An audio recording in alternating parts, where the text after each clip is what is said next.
প্রিয় উদ্যোক্তা খামারি ভাই বোনেরা, আসসালামু আলাইকুম। অনেকে অনেক অনেক খামারি আছে বাংলাদেশে যেহেতু কৃষি প্রধান দেশ, মুরগি, হাঁস, কবুতর যাই বলেন, অনেকেই খামার করতেছেন। আর খামারে এখন কিন্তু শীতকাল, আর শীতকালে সবচেয়ে বড় সমস্যা কি জানেন? ব্রুডিং এর সমস্যা। কারণ মুরগির যে কোনো রোগ হোক, কলেরা হোক, বসন্ত হোক, বসন্ত হোক, এইসব মুরগির মারা যাওয়ার হারটা যতটা না বেশি, তার থেকে যত মারা যাওয়ার হার বেশি একমাত্র ঠান্ডা লাগার কারণেই মুরগি বেশি মারা যায়, বাচ্চাগুলা, মুরগি বলেন, কোয়েল বলেন। আর এর জন্য একটা সমাধানও আছে, ব্রুডিং। যারা ব্রুডিং করতে পারেন না তাদের জন্য এই ভিডিও, আর যারা ব্রুডিং করতে পারেন বাট ব্রুডিং এর নিয়মটা বুঝতে পারেন না তাদের জন্য এই নিয়ম। ব্রুডিং এর কারণে কিন্তু বাচ্চা মারা যায়, কারণ ওভারহিটের কারণে। যখন আপনি একটা লাইট দিবেন, লাইট দেওয়ার সাথে সাথে যখন এটা অতিরিক্ত গরম হতে থাকবে, শেষ পর্যন্ত মুরগি কি করবে? ঘামিয়ে যাবে। ঘামিয়ে গিয়ে মুরগির বাচ্চা বলেন বা কোয়েলের বাচ্চা বলেন, এগুলো মারা যাবে। ঠিক বলছি তো?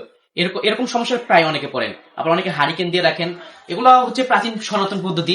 তবে এখন দুনিয়া আধুনিক হয়েছে। মুরগি বলেন, কুয়েল বলেন, এগুলা যে রোগ প্রতিরোধ ক্ষমতা আগে থাকতো, এখন কিন্তু সেটা নাই। অনেক মেডিসিন খাওয়াইতে হয়, অনেক ভিটামিনের ওষুধ খাওয়াইতে হয়। এর কারণে কিন্তু মুরগির ওই রোগ প্রতিরোধ ক্ষমতা থাকে না, সেরকম শক্তিশালী হয় না, বাচ্চাটা মারা যায়। এখন ব্রুডিং কিভাবে করবেন? ব্রুডিং করার নিয়ম হচ্ছে, প্রথমে আপনি থেকে লাইট দিলেন।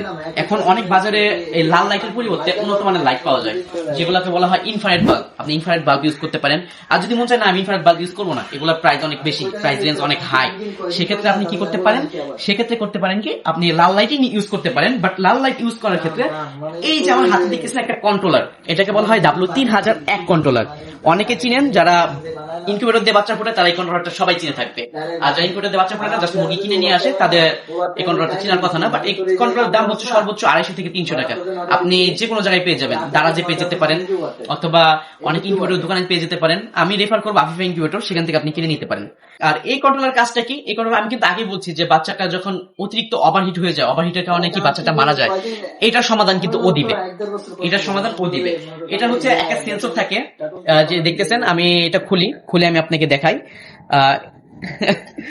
এই যে এই একটা সেন্সর, ও তাপমাত্রা ডিটেক্ট করবে। এখানে আপনি তাপমাত্রা সেট করে দিবেন 32 ডিগ্রি সেলসিয়াস থেকে 35 ডিগ্রি সেলসিয়াস। এটা হচ্ছে ব্রুডিং এর আসল তাপমাত্রা, 32 থেকে 35 ডিগ্রি সেলসিয়াস। এই তাপমাত্রা সেট করে দিলে হবে কি জানেন? তাপমাত্রা সেট করে দিলে যখনই তাপমাত্রা ওভারহিট হয়ে যাবে 35 degree Celsius, automatically light off হয়ে যাবে। বাচ্চাটার গায়ে কিন্তু আর তাপ লাগতেছে না। তখন ও কিন্তু ওর গরম পরিবেশে আছে, আবার ঠান্ডাও লাগতেছে না, গরমও লাগতেছে না, পারফেক্ট প্লেস। কিন্তু যখনই আবার তাপমাত্রা কমে যাবে, তখন ঠান্ডা লাগা শুরু করবে, ও অটোমেটিকলি ডিটেক্ট করে ও আবার লাইটটা জ্বালিয়ে দিবে। তখন আবার বাচ্চাটা গরম পেতে থাকবে। এটাই হচ্ছে জাদুকরী সমাধান। এই একটা কন্ট্রোলারের মাধ্যমে আপনি বাচ্চাকে রোগ প্রতিরোধ হাত থেকে বাঁচাতে পারেন, গরমে মারা যাওয়ার থেকে বলেন বা শীতে মারা যাওয়ার থেকে বাঁচাতে পারেন, জাস্ট এই ব্রুডিং এর মাধ্যমে। তো আজকে এই পর্যন্তই, অনেক সমাধান দিলাম। এর পরবর্তী টিপস নিয়ে অবশ্যই খুব দ্রুত আসবো আপনাদের সামনে। যারা এই ধরনের গতানুগতিক টিপস পেতে চান, তারা অবশ্যই আমার চ্যানেল সাবস্ক্রাইব করবেন। আর যদি কেউ ফেসবুক থেকে দেখে থাকেন, তাহলে অবশ্যই ফলো দিয়ে আমাদের পাশে থাকবেন।